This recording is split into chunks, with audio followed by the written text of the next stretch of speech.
tips dari saya, salah satu yang bisa kita optimalkan untuk memasarkan produk itu yang pertama, teman-teman bisa pakai story. Nah, pastikan teman-teman boleh menggunakan story untuk jualan, hanya saja saya pengen memastikan jangan terlalu sering kalau di story, apalagi teman-teman story-nya sampai kecil-kecil gitu ya, itu membuat orang males untuk buka. Saran saya kalau mau pakai story, pastikan story-nya sehari cukup dengan 5 aja udah maksimal lah, 4 sampai 5. Terus tidak melulu di story itu harus jualan. Teman-teman bisa kalau moto proses sedang packaging atau videoin pas sedang packaging atau pas sedang masak atau sedang ada di dapur membuat produknya atau pas proses bikin produk, itu bisa diupload di story kita. Nah, dari misalnya kita sehari itu ngupload 5 story, jualannya satu postingan aja, itu sudah cukup. Bahwasanya dengan story-story kita ini, biarkan orang itu tidak merasa terganggu dengan jualan kita, tetapi orang itu menikmati konten kita. Nah, ketika dia menikmati konten kita sisipin jualan kita. Itu akan lebih efektif dibandingkan kita hanya story jualan. Terus yang seperti saya katakan tadi, jangan terlalu sering story sampai kecil-kecil itu orang malas bukanya.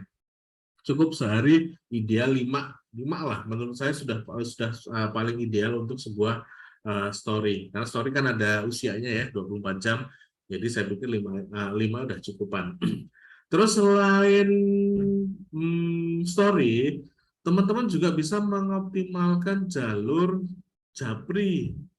Japri itu lebih private sebetulnya, hanya saja Japri itu akan melelahkan karena kita basic harus ngontakin satu persatu. Namun sebetulnya ada cara yang ketika teman-teman punya program, campaign, ada promo, misalnya potongan harga atau ada diskon khusus, teman-teman bisa pakai yang namanya broadcast message atau apa ya, pesan broadcast. Hanya saja sekali lagi kalau mau broadcast jangan sering-sering karena itu mengganggu orang, apalagi teman-teman broadcastnya isinya jualan terus gitu ya. Bagi saya itu mengganggu.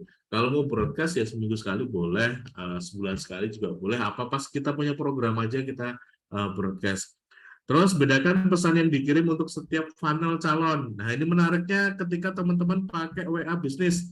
Jadi kita bisa langsung otomatis memasukkan kontak-kontak kita sesuai dengan label. Misalnya label ini baru orang yang baru tanya-tanya, ini yang sudah beli, ini yang sudah jadi pelanggan. Nah, setiap tipikal label tadi itu treatmentnya berbeda.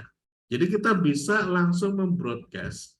Kalau di WA Business ya, di label itu, kita bisa membroadcast, mengirimkan pesan lewat broadcast untuk satu label yang sama. Jadi misal di label itu isinya 100 nomor nih, kita broadcast aja lewat label, nanti yang 100 nomor itu bisa kita kirimi pesan yang sama sesuai dengan treatment untuk label itu. Karena saran kami ketika punya labeling maka treatmentnya sudah pasti berbeda. Terus belajar cara nulis yang namanya format copywriting yang baik, gimana cara bikin headline, gimana cara nulis penawaran, gimana ngasih testimoni, sampai akhirnya ngarahin orang untuk action closing.